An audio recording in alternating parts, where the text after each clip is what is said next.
That's right. Manchester City head to Anfield this Sunday. They'll be aiming to extend their unbeaten record, but they will have to stop this man, Mohamed Salah. His performances as one of Liverpool's wide players in the front three are comparable to another famous Premier League forward, now, of course, plying his trade over in Spain. So how does Salah's season in 2017-18 compare to Cristiano Ronaldo's 31-goal campaign for Manchester United in 2007-8 after 22 games? Well, Salah has played 21 of those. Ronaldo had played 18, so that's how we start off. And Salah has more goals, 17, to Ronaldo's 16.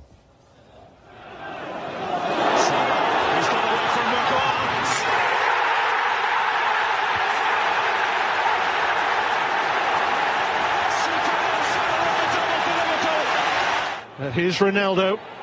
Simpson available if he needs him. Cristiano Ronaldo! You just don't stop them. Oh, it's a beautiful bit of football, and it's a stunning finish. So both of these players capable of great goals, and Salah's minutes per goal is better, but only marginally, 93.9 minutes per goal compared to Ronaldo at 94.1. And they don't just stop at goals. Here come Liverpool straight away on the counter-attack with Salah. And he's got help from Firmino.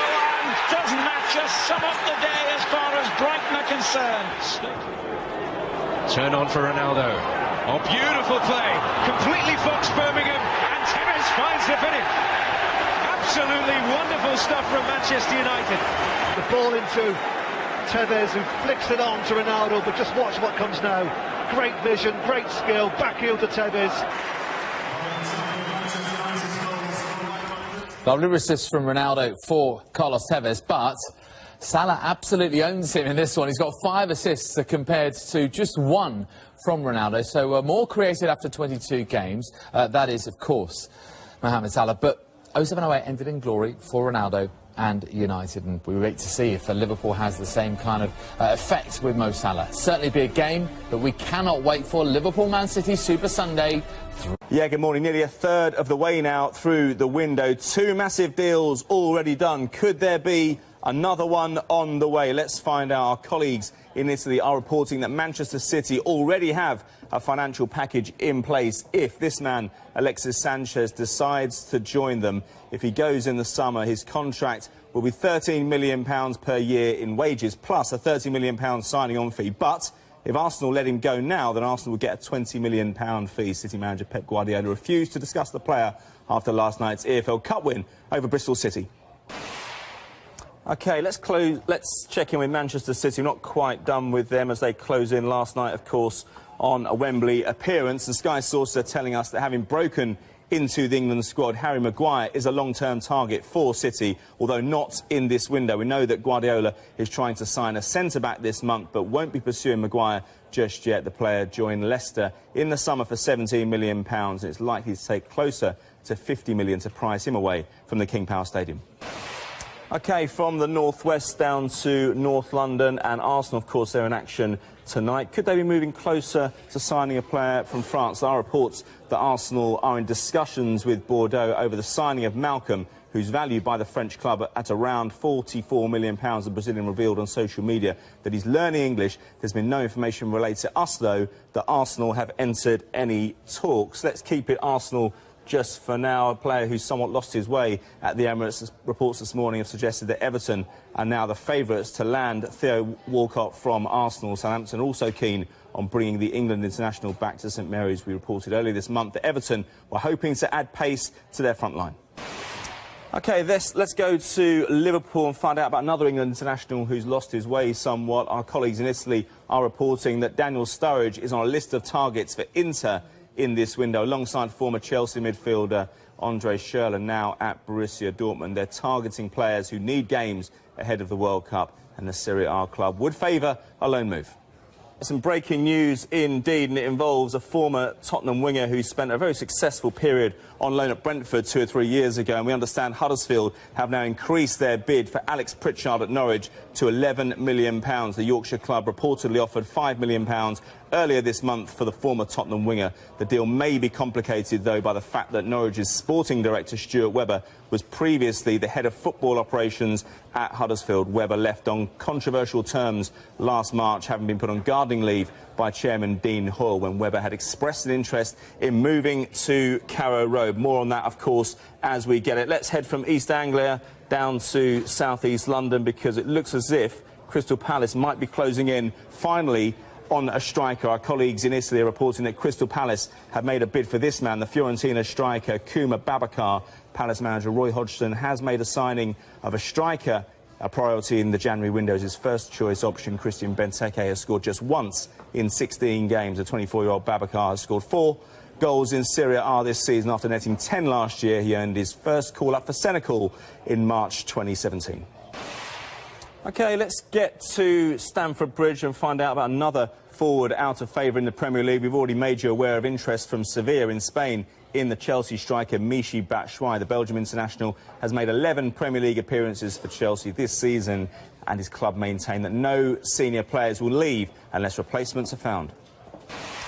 OK, now to a player first linked with a move to Old Trafford some 7 years ago. Sky sources are telling us, though, that there is interest from Manchester United in the PSG winger Lucas Moura. He's a player who has been of interest to United for some time, but for now that's as far as it goes. PSG are looking to sell players to comply with FFP rules. It's a bane for everyone, isn't it? Let's go over to the left-hand side here. We understand that Marouane Fellaini remains in talks with United over a new contract, though no decision has been made yet. Contrary to reports, we're told Fellaini has not told manager Jose Mourinho he wants to leave. We understand, however, that several clubs have made inquiries about the Belgium international. The question, how does Harry Maguire compare to what City already have? Well, actually, have a look at these stats. He's played in 9 more league games than John Stones this season, scoring twice. And because of that game time, he simply has superior stats. Just look at how many more duels he's won and also how many more clearances he's made. Stats are different to John Stones. A good point, we were talking over there about it, was that John Stones doesn't really have to defend. So most of his defending is up on the halfway line, should we say. But it's all about the passing for me. If Harry Maguire goes to Man City, England are sorted out for a long, long time, because Pep will show him how to play that kind of football. Gareth Southgate wants England to play that kind of football. What a great move for English football that would be. Now, we've seen the comparison between Maguire and John Stones. How does he compare with the City's other first-choice centre-back? That's Nicolas Otamendi. Well, the Argentine has had a great season so far in front of goal. Look at that, 4 goals already. Not bad for a centre-back. They've won exactly the same number of tackles, 27, but Maguire comfortably ahead as far as duels won. Let's tell you a little bit more about Babacar and exactly how he compares to Christian Benteke. He's yet to start a game in Serie A for Fiorentina this season, but as Aidan just mentioned, they've scored 4 goals, and that's actually 3 more than Christian Benteke, and he scored for Palace despite starting actually 14 of those 16 games. So in terms of impact, especially off the bench, because he's never actually started, as we said before, for Fiorentina, well, it seems like Babacar is showing exactly what he could have to offer to Palace. They can to keep the striker. If he's fit, of course they need to keep him, Rob, because he can be a real force. But question, as always with Andy, is staying fit and playing in that centre-forward role, not moving from it. Don't go out wide, don't come out and help in defence. Stay down the middle of the football pitch, be West Ham's focal point. I don't think Conte might hide his disappointment at the last window. What does he want from this one? He wants players in, he wants bodies in the door, that's for sure, because I think that he gave a wish list in. He didn't get it last time round. It'd be interesting to see if he gets it this time around, but obviously with Champions League, people being already playing in them, it's a difficult window to operate in, but I would expect Chelsea to get at least a couple in.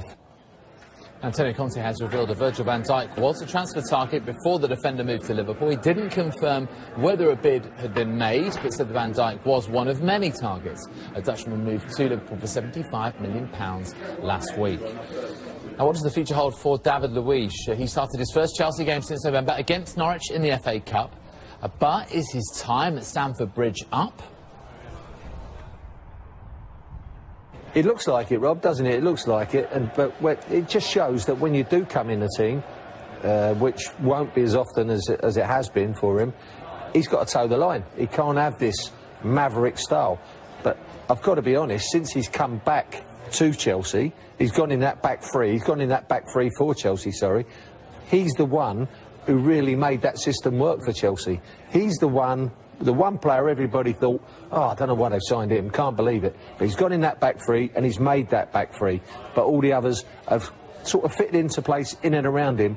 But it looks like he's just got that little thing with the manager, maybe, where he's got a little bit too big for his boots. I don't know, but it looks like that from the outside. And the manager's saying, no one's bigger than the football club. Now, Chelsea actually have plenty of defensive options apart from David Luiz. What about the captain, Gary Cahill? He's played 26 times in all competitions, and the champions have had 10 clean sheets in that time. Cesar Azpilicueta can play as part of the back three, or indeed as a wing-back. 27 appearances in all competitions for the Spaniard, 12 clean sheets, and he's created a lot for the likes of Alvaro Morata as well. What about Antonio Rudiger? He signed from Roma this summer. 23 games played, 11 clean sheets. It's a decent tally. One of the young prospects, Adrian Christensen, has broken through this year. 22 games, 9 clean sheets, signed a new 4.5-year contract yesterday. And there's also a 17-year-old Ethan Ampadu, who made 2 appearances in midfield, 2 in defence, 1 off the bench, in fact, against Huddersfield and against Bournemouth. No clean sheets yet for Ethan, but very early days. Philippe Coutinho, by the way, beginning life at a new club and in a new country after his £146 million move to Barcelona. Yes, we've got some breaking news here on the transfer centre. According to Sky sources, Crystal Palace in talks to sign the West Ham striker Diafra Sakho. One source telling us that Sakho is having a Palace medical. Another source says that no bid has been made yet. Sakho was at West Ham's training ground this morning. Remember that Crystal Palace themselves have a couple of Sakhos in Mamadou and also Bakary, so it would be a third Sakho at Selhurst Park. Now, where will Alexis Sanchez be playing his football come the end of the month? Manchester City have been heavily linked with the Arsenal forwards. Arsene Wenger says that no bid has been made. Pep Guardiola, meanwhile, is refusing to discuss the speculation. I can only see him being at Manchester City, and if it isn't in this transfer window, he'll be for free in the summer. Yeah. Should City go for him in this transfer window? I'm sure they'll try, but listen, Arsenal have to sell. They don't have to. I think Arsenal aren't in a position to challenge for the league. There comes a point where you have to say, do you know what, maybe it's time. And but they need to be in top 4, don't they? They do need to be in the top 4.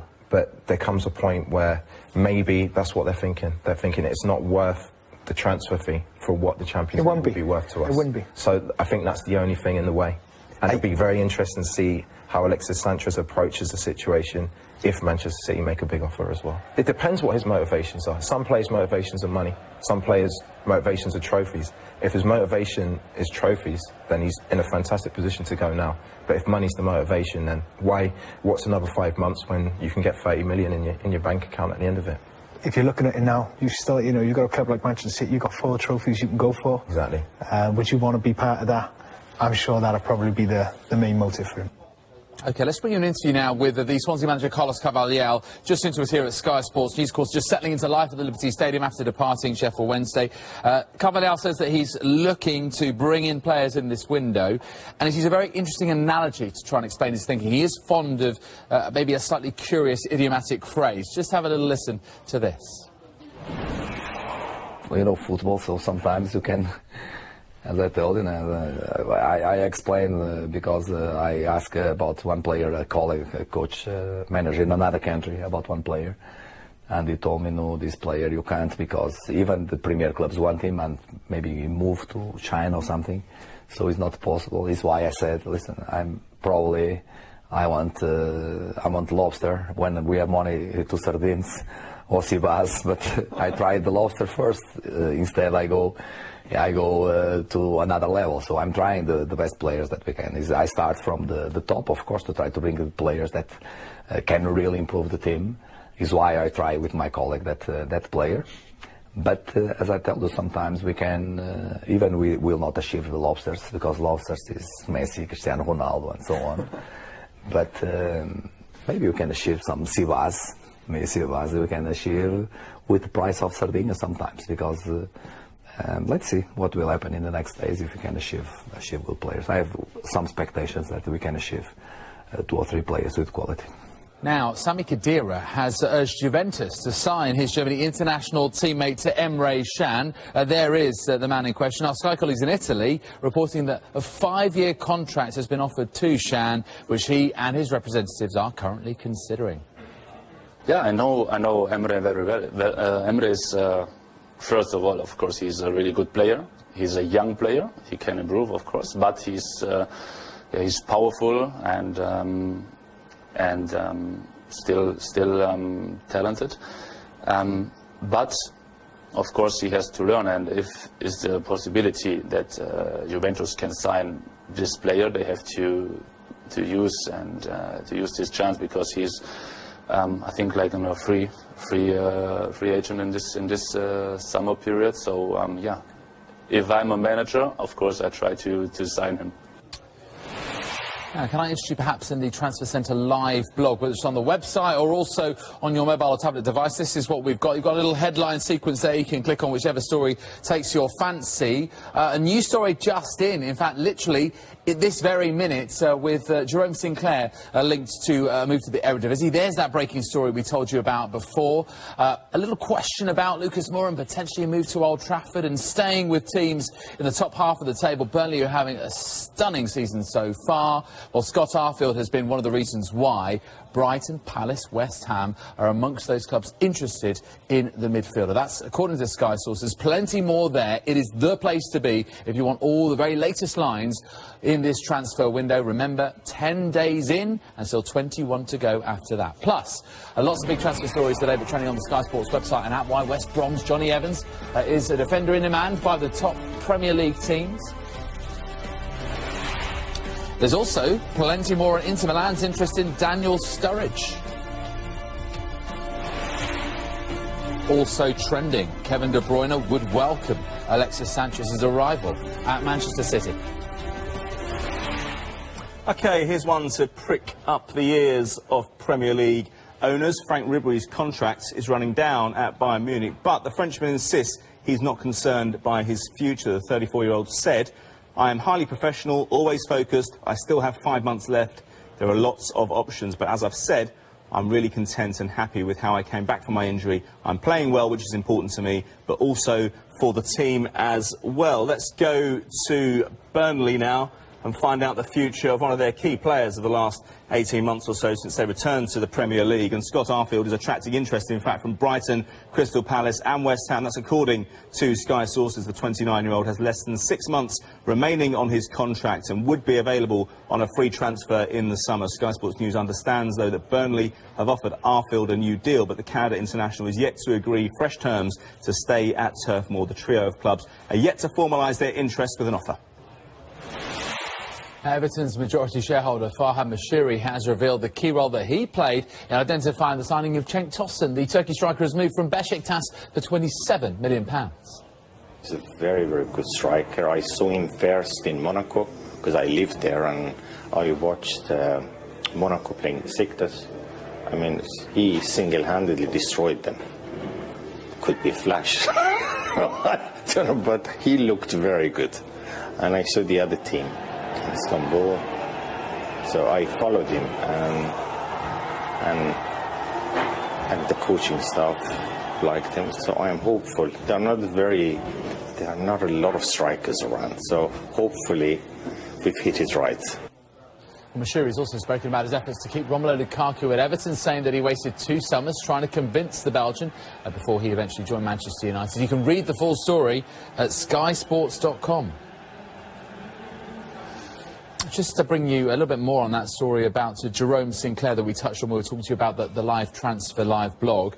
Dutch club ADO Den Haag are indeed the Eredivisie side who are interested in taking the Watford forward on loan. Now we're told Watford would allow him to leave to gain regular first-team football because, to be honest, under Marco Silva, just the one Premier League start since his £4 million move from Liverpool, which was 18 months ago. We'll keep a very close eye on that one as well. Now, it was always going to be tough for Southampton to overcome the loss of Virgil van Dijk, who left the club for Liverpool at the start of this transfer window. But Alex McCarthy is confident his teammates won't be affected by the sale of the centre-back. I know he was a big presence in the team, and obviously he's gone on to Liverpool now. But I think with all that done and dusted now, I think, obviously, I don't think it caused a problem on the team at all.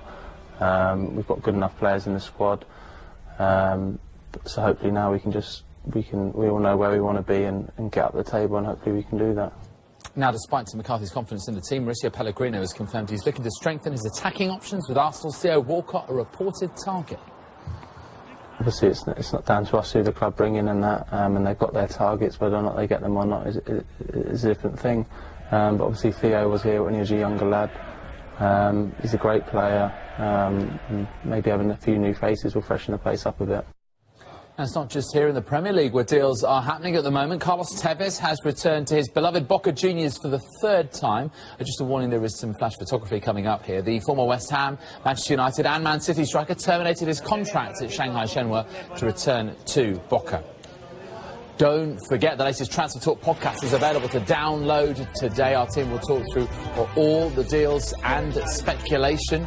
There they are, Darmish, Chef Pete Graves and the gang in the studio. Transfer Centre next returns at 7. The final show of the day is at 10, right here on Sky Sports News. Now, Sky Sports News has been told Slaven Bilic is not being considered for the vacant manager's job at Stoke City. Bilic, who was sacked by West Ham in November, had been joint favourite with most bookmakers, but he is now out of the running to become Mark Hughes' successor. Martin O'Neill, though, remains a strong contender. Now, he was one of the favourites to take over at Stoke, but Gary Rowett has signed a new contract to Derby until 2021. The Championship side are currently in the